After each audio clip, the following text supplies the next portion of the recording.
ન્યૂઝમાં આપનું સ્વાગત છે। અમરદીપ સાર્વજનિક ટ્રસ્ટ દ્વારા બિનવારસી માનસિક દિવ્યાંગ મહિલાઓ માટે આશ્રય અને સુખદ પરિવાર પુનઃમિલનનું અભૂતપૂર્વ કાર્ય। અમરદીપ સાર્વજનિક ટ્રસ્ટની માહિતી અનુસાર સાબરકાંઠા જિલ્લામાં હિંમતનગર ખાતે આવેલ હાંસલપુર હાઈવે પર ટ્રસ્ટ દ્વારા સંચાલિત માનસિક દિવ્યાંગ મહિલા આશ્રમ આવેલ છે। આ આશ્રમમાં બિનવારસી માનસિક દિવ્યાંગ મહિલાઓને આશ્રય આપી પરિવારથી પણ વિશેષ કાળજી લેવામાં આવે છે। 2 ટાઈમ જમવા તથા નાસ્તો અપાય છે તથા મેડિકલ ટ્રીટમેન્ટ આપી તેમના માનસિક સ્થિતિમાં સુધારો થાય તેવા સતત પ્રયત્નો કરવામાં આવે છે અને સાથે આશ્રમના પ્રમુખ સુરજભાઈના માર્ગદર્શન હેઠળ સેવા આપે છે। હાલની માહિતી અનુસાર ઈડર મુકામેથી 1.5 વર્ષ અગાઉ મળી આવેલ માનસિક દિવ્યાંગ મહિલા માલતીબેન નાનજીભાઈ ગમાર કે જેઓ રાજસ્થાન કોટડા છાવણી ખાતે આવેલ બોડી પંચાયત ખાખરિયા તાલુકા કોટડા જિલ્લા ઉદયપુરના મૂળ વતની છે।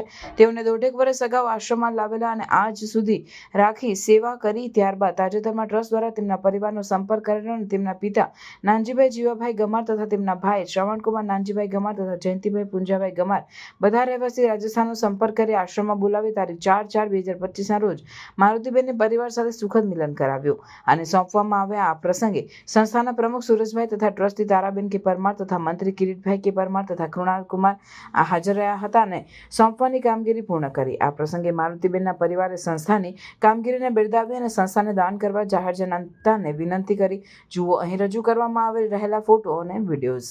રિપોર્ટર ગોવિંદભાઈ સુતરિયા, હિંમતનગર। आप सबનું हार्दिक स्वागत છે મિત્રો।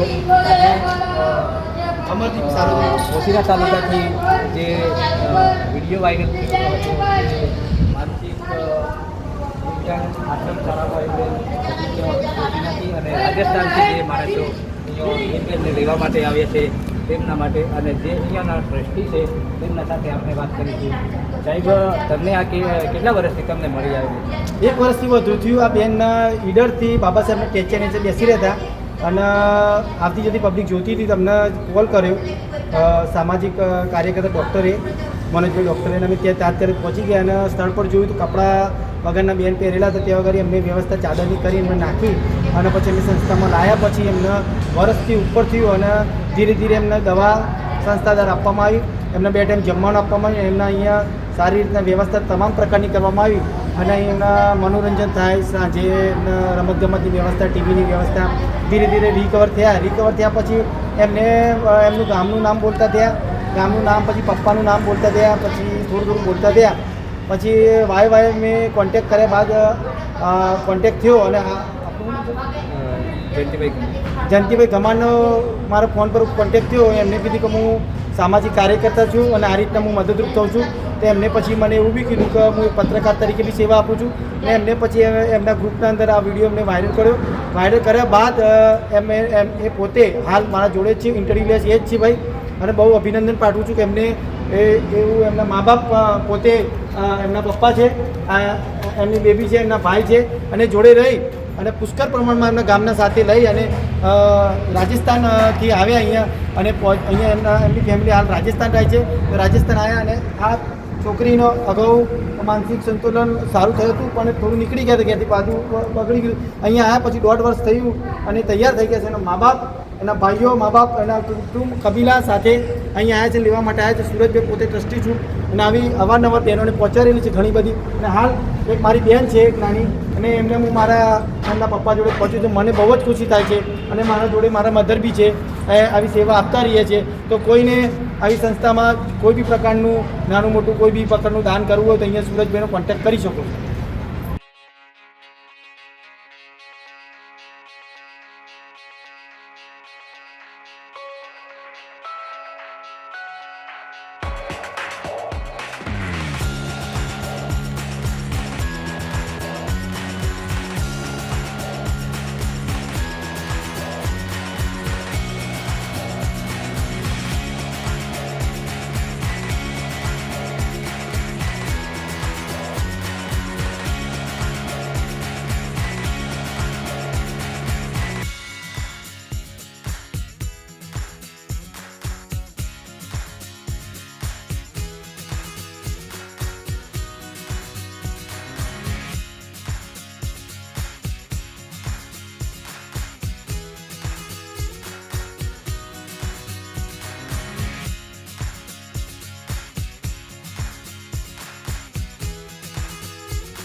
આવા ન્યૂઝ જોવા માટે સાબર આવાઝ યુટ્યુબ ચેનલને સબસ્ક્રાઇબ કરો અને લાઇક કરો, જેથી હવે પછીના દરેક સમાચાર સબસ્ક્રાઇબ કરેલા હશે તેઓને નવા સમાચારની માહિતી મળી જશે.